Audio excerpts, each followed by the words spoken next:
What do you think is missing with young people today? They're wonderful. They just need some experience and they'll get it. They're good people everywhere. They're hungry. They want to do it and they will do it.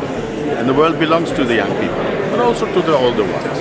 But they're like ambitious. They understand probably things we don't anymore, which is fine. And they have different opinion and they want to do things their way. And the world will go further and be a good place. Why do they say it is harder today for young people? Because they have expectation that it will be easier. It's only an issue of balancing your expectations. I mean, it was always to try to do things differently. It's difficult because you bring change, and change is not easy for anybody. And that's the beauty of it. But if they can have ambitions, they'll do it. I mean, it's always hard or easy is superlative. So it doesn't mean anything. It just is. Why is Israel such an example of innovation and while it is under fire? Israel has a very high level of ADD and ADHD, people that are because of the Holocaust. ADD? Yeah, it's attention deficit, people that are not conformistic and they have to do things differently, very tough. And that's one thing, and it's a lot of talent, but it has to come in their way. They're very nature entrepreneurs. Then tension brings creativity.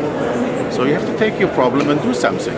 Also, I see people in other countries are in the same level of entrepreneurship because they're hungry for something.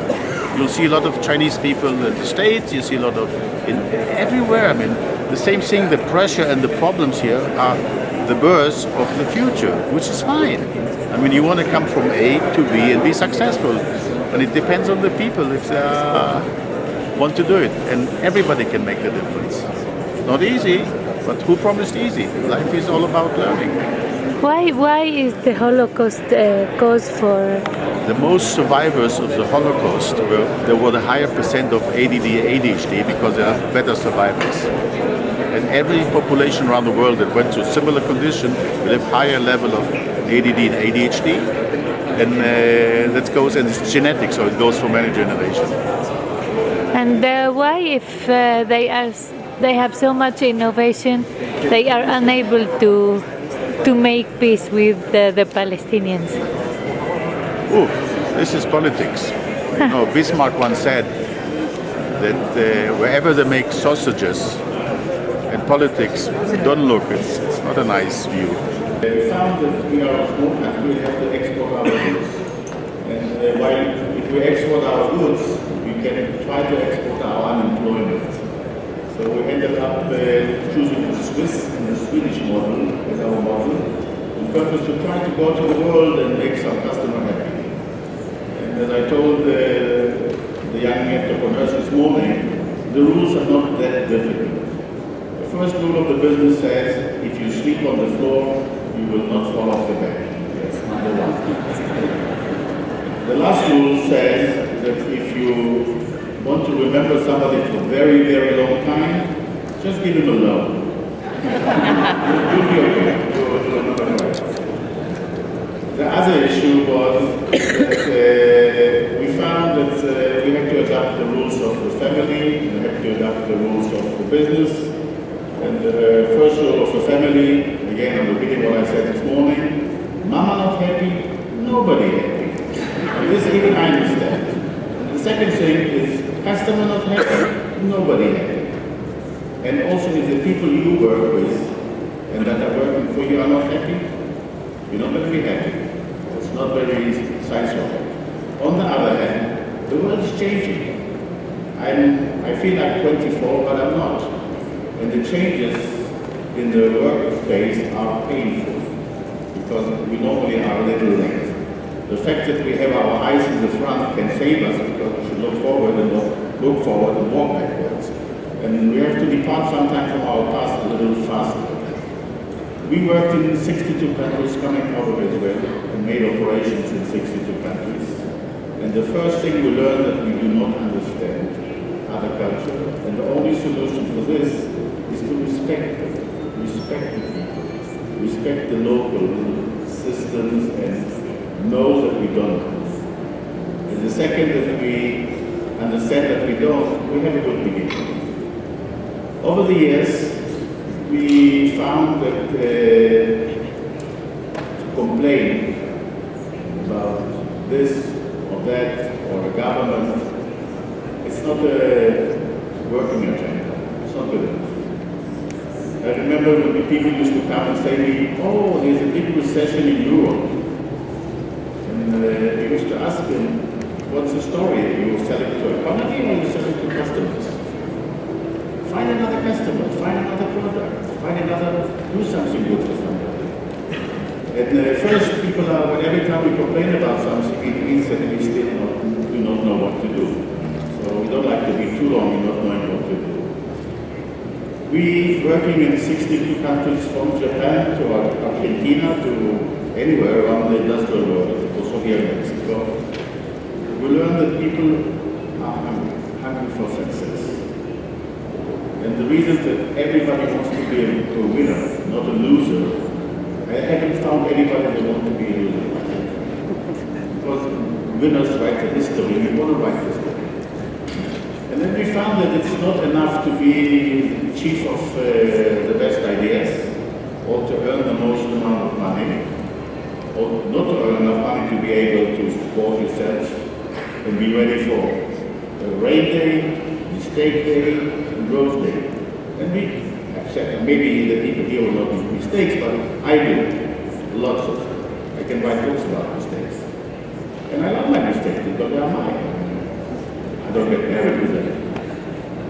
And the issue is that we ended up understanding that we have to balance between our intellect, our heart, and our pocket. I see enough people that took the pocket as God. Money is not God. Money is a tool. There are a lot of other resources. And the fact that everybody wants to be successful has to go to the next generation. We went very early into philanthropy and had to do business like we do business, have to do philanthropy like we do philanthropy, and not mix the things, but do both. It's like when you run a family business, you run a family from here. You run a business from here. And that's a complexity, but business you run like business. If you try to run family like business, I don't think it's a good idea. But again, our experience basically takes us to the fact that we had a couple of options. First of all, learn to listen, learn to look, and study our limitations and see, can we do something good for our customer? Can we really do it for long term? And can we keep our customer for a long, long time in a happy way? Otherwise, nothing will help us. Nothing will work for us. Over the years, I also had to secure the business for the family future and for the employees and for the customers. So the main business I ended up selling, being a partner for 10 years with Warren Buffett, that understand very well that the heart is more important than the other parts. People, honor is much more important than the pockets. I see some countries think a little different. If you go to other countries, you understand that the capital gain is less important than the social gain. And we all want to be respected and loved. We're going to make a lot of mistakes. I mean, not you people, but other places. Anyhow, I don't want to have a too long monologue. I think just going out to the world and with open eyes and ready to admit that we do sometimes funny things and try to fix them helped us in this respect. Understanding the world is changing. We first had the white generation, now we had the me generation. You see people that used to work day and night, now they want to be with their wives at home. And the world is changing. We took in the philanthropy 40,000 young people from poor families, but with good brain. and took them to income-making academics, engineering, and things that can really make a good living, to try to bring them from a poor family to much more wealthy and sensible family. And out of this plan we have now from the graduates. Eitan, podemos redondear la idea, si quieres lo seguimos conversando en la cena. Absolutely. Anyhow, I'll finish the point. The point is that out of them we have entrepreneurs that create businesses, and out of them we have also a lot of exits, which make the whole thing really good. On the other hand, it's part of the world. The social media is getting a lot, and the media a lot of power. And in some countries, in some places, I've seen people make decisions according to what looks nice and not what is good. Trying to be nice, but sometimes you have to make tough decisions. And as Enrico said, on one hand, you can use it. I mean, every problem is at the aim of some solution or product, because everybody has the same problem. And it definitely calls for a lot of process of learning and being flexible. And I don't think there are any pills for that medicine, for that. So, enjoy life. It's most important.